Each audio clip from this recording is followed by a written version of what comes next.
Welcome into the NJCAA Network and JUCO Cover 3. Zach McKinstry, Alan Edward, and what a wild week it was in junior college football last weekend. Tons of ranked upsets and plenty of action across the NJCAA landscape. So Alan, thanks for joining us, and let's dive into it.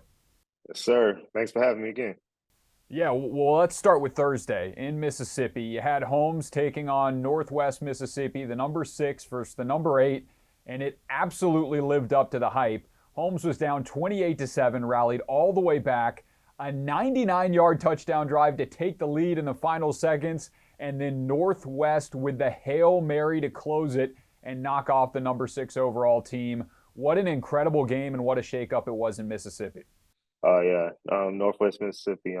That's a team that's been winning ever since Gardner Minshew been there, even before that. So I knew what type of team they were and were going to be on Thursday. I knew it was going to be a game, of course. And for Holmes to be down, that much and come back, that shows what type of team they are too.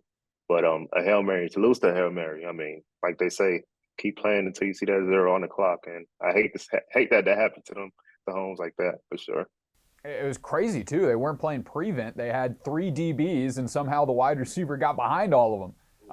Crazy situation. And now in Mississippi, you've got the buildup where you've got Mississippi Gulf Coast, Northwest, and Holmes, all of them sitting around one loss and the opportunity to win the Mississippi League. So which one of those 3 teams kind of intrigues you the most? I think out of those, all of them, I'm gonna have to go Holmes again. I love what they're doing on offense and defense. That's a team that had to find themselves, and now they have. Which last year they did decent, but this year they came up different for sure. So I believe Holmes will come out for sure winning that. But also MG is good, and they all 3 of those teams are good teams to be honest. But I like Holmes to come out for sure.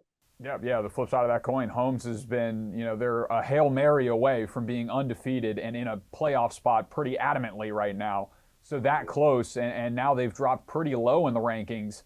And there were other ranked upsets as well that affected the playoffs. The independent matchup we talked about last week, number 3 Georgia Military against number 4 Snow, and that one went to overtime down to the wire. Snow had came back in that one as well, had the drive to kick a field goal to end up tying it in regulation, and then Georgia Military scoring on the first drive and then capitalizing on the defensive stand in overtime. So what'd you like about that matchup?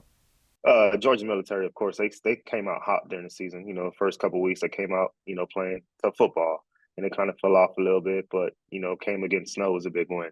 It's going to drop Snow down, of course, but shout out to Georgia Military. On offense, they're doing what they're doing, which is running the ball and having that dynamic quarterback they have now.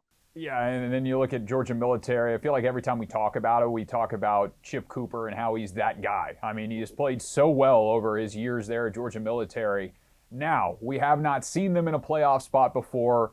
Do you think that the Bulldogs have the capabilities to chop it up with the Jayhawk Conference and the Iowa Conference if they end up the season getting into that top 4? Yeah, in this day and age we in now, I believe anybody can play with anybody. Of course, the Jayhawks is a different conference for sure, but if Georgia Military went out, I believe they can be in there and actually go against the Jayhawk conference team, and I'm pretty sure they'll put up a fight with them for sure. Yeah, and then last thing to talk about here, Alan, the thing that no one really expected on the scoreboard last weekend, number 1 Hutch is stunned at home against Butler, who has had some ups and downs this season. But overall, a really good program that Butler has, and they proved it there at home, on the road, against that Hutch team the other day.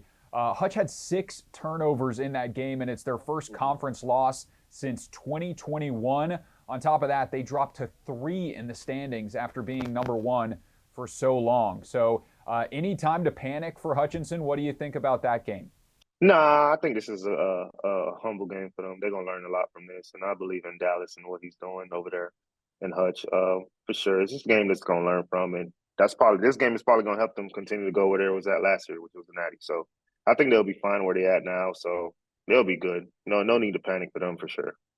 Yeah, and I think I have the stat in front of me. Yeah, I talked about the 6 turnovers they had. With those 6 turnovers, they still outgained Butler 508 to 217. So the offense is there, just some trouble executing there late. Oh yeah, for sure. Yeah, their offense is wonderful. I love what Wayne Jordan is doing. I like Samari at quarterback. Obviously, he didn't play the whole game. They had a second string playing. But yeah, as a whole, the offense is fine. The defense just got to show up and play even better. Shout out to Hutch and the teenagers awesome, but they'll be great for sure.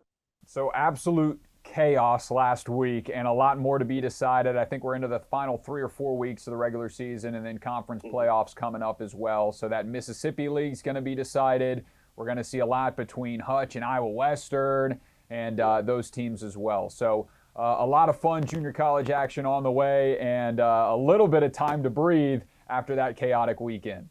Oh yeah, for sure. Across the board, it was just all chaotic. That's what happens when talents all come together. The best team wins. That's just how it comes to. And it sucks for the losing team, and it's great. It's joyful for the winning team. So, yeah. Well, that's all we got, Alan. Appreciate you tuning in, everybody, and thank you again, Alan Edward, on our JUCO Cover 3. Yes, sir. Appreciate you. Thanks for having me.